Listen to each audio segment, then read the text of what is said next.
방송계에서는 유독 화목하게 사는 개그맨 부부들이 많다고 합니다. 그런데 이들이 이혼을 하지 않는 이유 그 중에 하나가 이것도 우스갯소리일 수 있겠는데 바로 개그맨 이혼 부부 1호가 될 수 없다는 두려움 때문이다.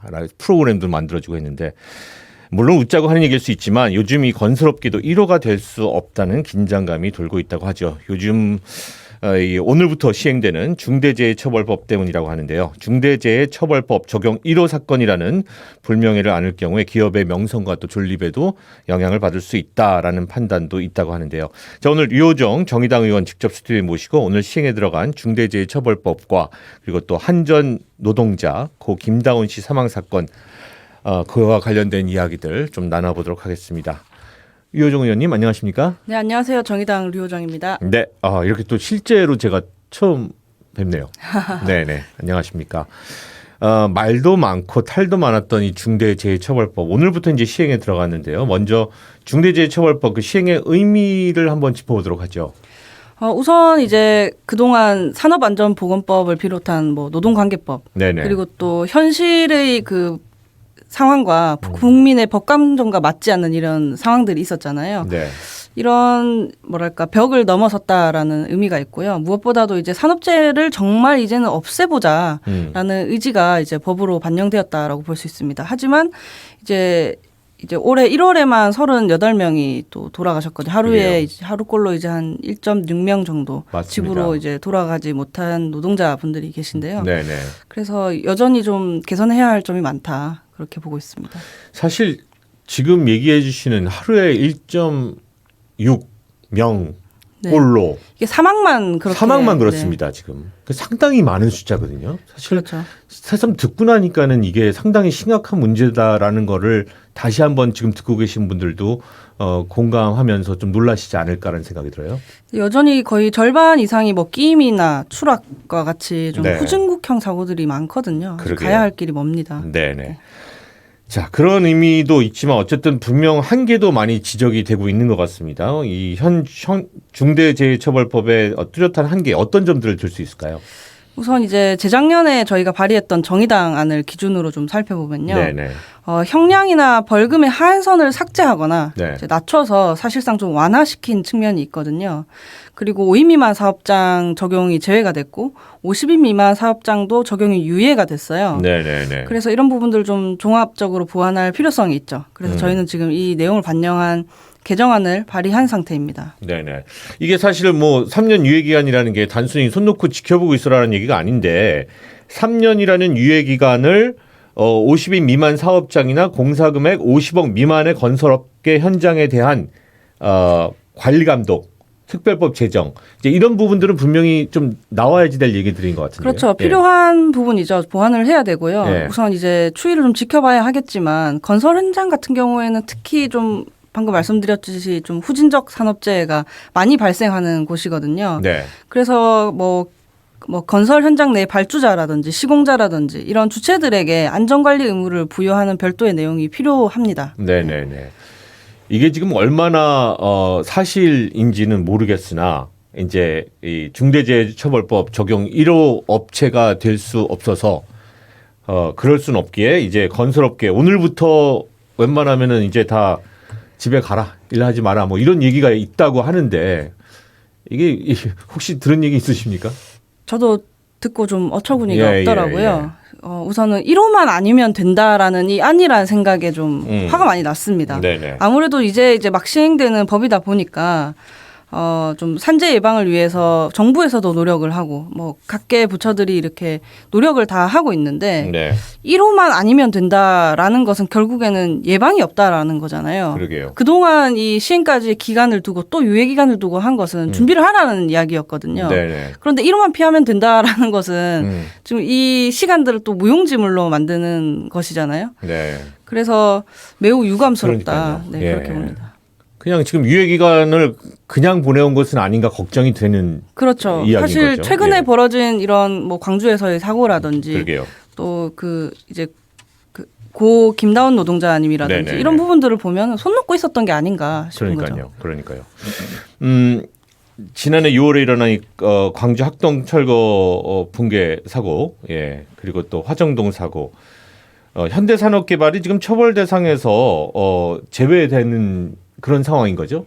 지금 현재에서는. 그렇죠. 현재에서는 그런 상황인데요. 그래도 네. 현재 지금 처분할 수 있는 것들은 저는 해야 한다라고 보고 있습니다. 네. 선 영업 정지하고 네네. 후 면허 말소까지 가야 하는 사안이라고 봅니다. 그 사안에 대해서도. 예. 이게 지금 바로 전에 있었던 사건이니까 아무래도 우리가 많이 얘기를 할 수밖에 없는 네. 그런 사건인데요. 지금 아까 그 김다운 씨, 고 김다운 씨 사망 사고 이야기를 좀 해보도록 하죠. 요 내용에 대해서 좀 짧게만 좀 설명을 해주신다면 좋을 것 같아요. 모르시는 분들도 있기 때문에. 한전의 하청업체 직원이셨고요. 네네. 또 예비 신랑이셨던 김다운 씨인데요. 네네. 하청업체로 이렇게 업무를 하시다가 사실 이제 2인 1조로 업무를 해야 하고 네. 또 이런저런 안전 보호 조치들이 필요했는데 그런 조치 없이 혼자서 일을 하다가 네. 감전 되신 거죠. 네. 네, 돌아가셨고요. 그 이후로 이제 한전에서는 본인들은 이제 발주처이기 때문에 책임이 없다라는 식으로 이야기를 하고 있거든요. 네네. 그러니까 좀 설명을 조금 덜 했는데 지금 현행 산안법을 보면 건설공사 발주자는 안전 및 보건 조치 의무를 부과받지 않고 있어요. 부과받지 않는다. 이런 애매한 이렇게 법 해석 차원의 여지가 있기 때문에 한전의 이런 무책임한 사후 처리도 가능한 상황인 거죠. 네네네. 네. 네. 그러니까는 지금 결과적으로는 김다우 씨 사망 사고 해결에 지금 류정연도 나서서 지금 많은 도움을 주고 계신 걸로 알고 있는데 협력 업체에 위탁했기 때문에 우리에게는 책임이 없다라는 한전의 주장이 있는 겁니다. 그러니까. 그렇죠. 예. 이제 이런 식으로 이렇게 찻대고 포대고 하면은 예, 이런 예. 식으로도 악용이 될 수 있구나라는 것을 보여주는 그런 사례라고 보고요. 결국에는 면피 논리인 거고 네네. 또 더 나아가면 예방을 위한 노력을 소홀히 해도 된다라는 식으로까지 갈 수 있게 되는 거죠. 그런데 지금 이 한전이 업무를 특정 업체에 위탁시켰다라고 해서 안전 및 보건 의무가 사라지면 안 되거든요. 그리고 실제 업무 상황들을 살펴볼 때 지금 한전은 발주자라고 보기보다는 명백히 도급인입니다. 왜냐하면 작업 현장 도착 후에 사진 전송도 해야 되고 뭐 전화로 작업 현장을 한전 담당자에게 실시간으로 또 보고를 해야 아하, 예, 작업을 예, 개시하고 완료를 할 수 있고 이렇게 지휘를 한 거거든요. 네네네. 발주하고 끝낸 게 아니란 말이에요. 네네네네. 그렇기 때문에 이런 총괄 관리하는 지휘에 있었던 점을 고려를 하면은 명백히 도급인이라고 볼 수 있습니다. 그런 부분이 있네요. 우리가 이제 중대재해처벌법 적용 첫날을 맞이하고 있는 이 시점에서 만약에 지금 고 김다운 씨 같은 경우에 이런 사건들이 중대재해처벌법이 적용이 되고 있었다면 혹은 그분은 떠나셨기 때문에 지금 얘기하는 것이 무슨 소용이 있겠냐만 싶습니다만 이게 이제 어떤 변화가 있을 수가 있는 건가요? 중대재해처벌법이라는 것이 지금 우리에게 있다고 했을 때. 만약에 있다라고 하면 우선은 네. 이게 사실 영국에서는 이 법 이름이 뭐냐면요. 네.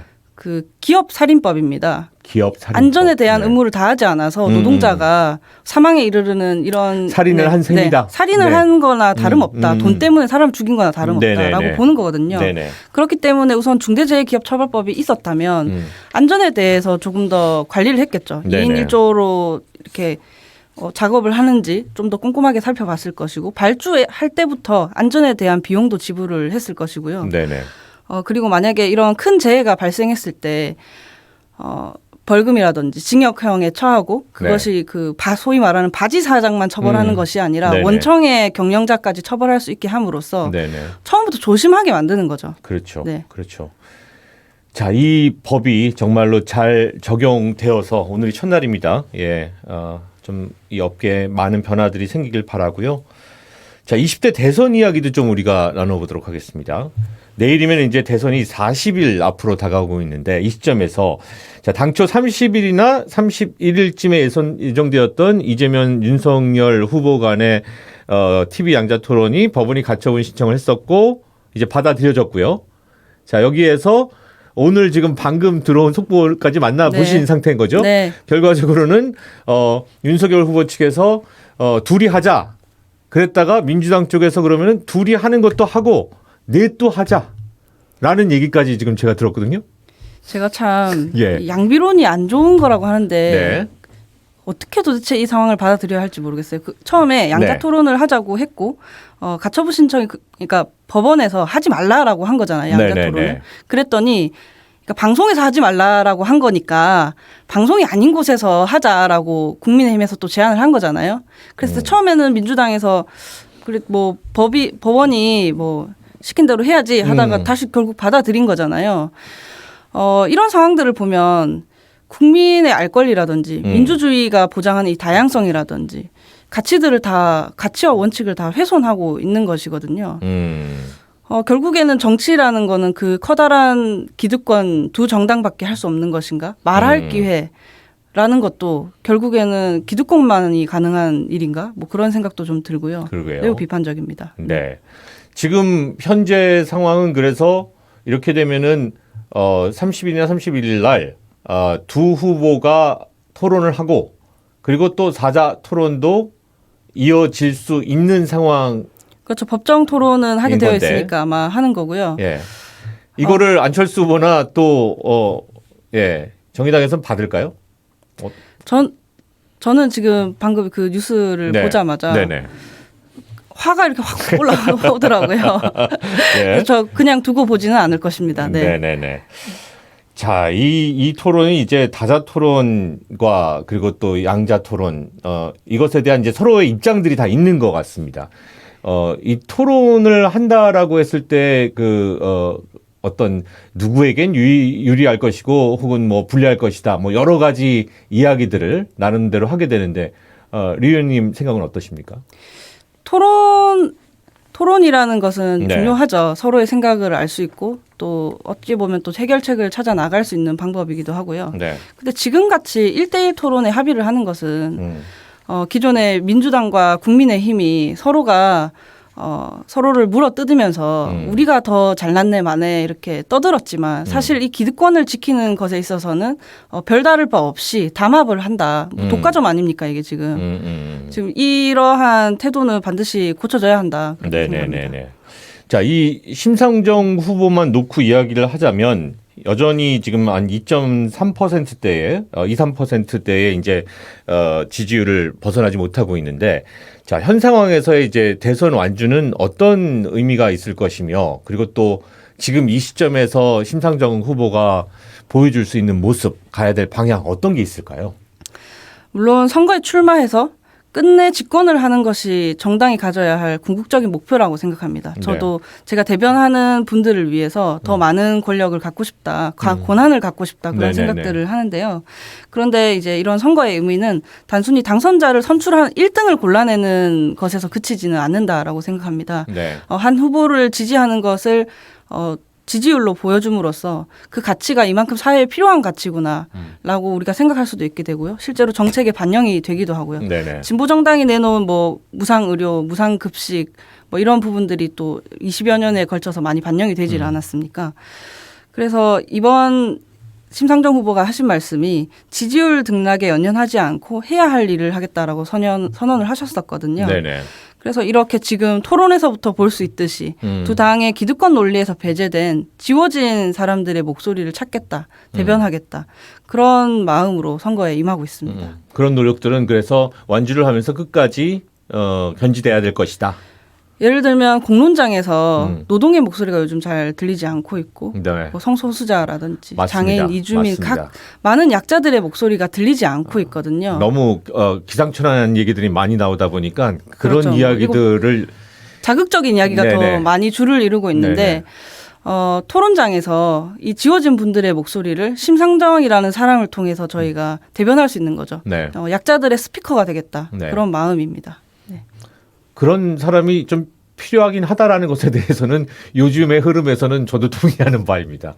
예. 전혀 뭐 사실 노동 관련된 이야기나 뭐 성소수자 지금 얘기하셨고 이런 부분에 대한 어떤 이슈에 대해서는 이야기할 참 기회가 없어지고 있구나라는 그런 생각도 들고, 그런 면에서는 사실 류호정 의원이 왜 그 타투 합법화에도 아주 적극적으로 나서셨던 걸로 생각이 나는데, 얼마 전에도 이제 그 기사를 전하면서 이재명 후보가 이 타투 합법화 관련돼서 공약으로 지금 나왔습니다.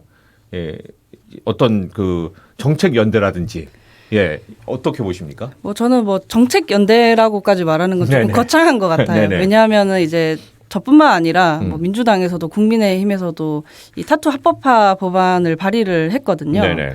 그래서 사실 이제는 하면 되는 시점이라고 생각합니다. 특히나 네네. 민주당은 180석을 가지고 있지 않습니까? 음흠. 그렇기 때문에 이 타투가 합법화되지 않아서 그곳에서 타투를 노동으로서 일을 하고 생업을 갖는 분들이 힘들어한다라는 사실을 우리가 알았지 않습니까? 네네네. 그래서 법안을 발의한 거고 180석이 있으면 사실 추진해서 통과시키면 되는 일만 남은 거거든요. 다른 당에서도 반대하지 않아요. 그런데 이제 여지껏 계속 법안 소위에서 논의를 하겠다 하는데 계속 미뤄져 온 거고 네. 끝내 이렇게 표 계산까지 마친 후에 공약으로 나오는 것이 저는 한편으로는 좀 아쉽기도 합니다. 네네. 네. 뭐 여러모로 좀 상황이 무르익었다라는 그런 말씀이신 것 같고, 예, 또 그렇게 보이는 부분도 분명히 있고요. 끝으로 이제 오늘 오전에 조국 전 법무부 장관의 부인 정경심 교수의 이 결과가 나왔습니다. 최종 판단으로서 징역 4년이 선고됐는데 법원의 판단에 대해서는 어떻게 평가를 하시나요? 저는 뭐 크게 뭐 길게 코멘트할 게 없다고 생각합니다. 대법원 판결인 거고요. 네. 사필 규정이라고 생각합니다. 대법원 판결이고 사필 규정이다. 그렇습니다. 더 이상 붙이실 말씀은? 그리고 사실 이 건 때문에 많은 분들이 저는 도덕적으로 좀 혼란에 빠졌다라고 생각해요. 지켜보던 국민들조차도 네네. 아니, 내 생각이 잘못된다 됐나 이렇게 생각할 정도로 큰 혼란의 시기였었다고 생각하거든요. 당시가. 네네네. 이제 그만 국민들을 피곤하게 했으면 좋겠습니다.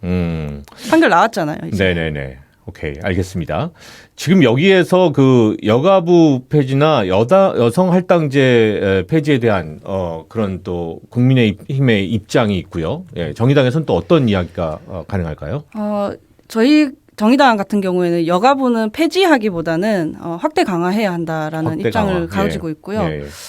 여성가족부라는 이름이 주는 오해가 있다라는 것을 알고 있습니다. 그래서 뭐 성평등부로 하고 또 네네네. 기존의 아동과 가족에 관한 내용은 아동가족부로 또 별도로 이제 편성을 해서 네네. 좀 더 전문성을 기를 수 있도록 한다라는 아니고요.